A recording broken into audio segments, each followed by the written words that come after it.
Radi se o problemima koji mogu da se reše, znači sitne ulice, neasfaltirane, nedostatak kanalizacione mreže i tako dalje. Nedopustivo je da u 21. veku ljudi u gradu nemaju kanalizaciju. U kom delu ste? Ja sam na Hisaru gore, zapadna strana Hisara, znači pod restorana Vidik.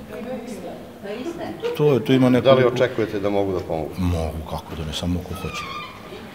Mislim, radi se mnogo više sada u gradu nego što se ranije radilo, ali to ne znači da trebamo samo centar da sređujemo. Treba malo pogledati i ove ljude koji su malo udaljeni od centra. Centar treba da bude najlepši, to stoji, ali i ovi drugi ljudi treba da imaju one osnovne uslove za život. Moj problem bio imam placu Vasko naselje, 14 ulica. I tu grad je zauzeo moje vlasništvo lično, jedan svina, a nije moje. Zacrtali su ulicu, ja nemam nikakvo pravo. Niti da gradim, niti da pravim, ne dajem, niti da ga gradim.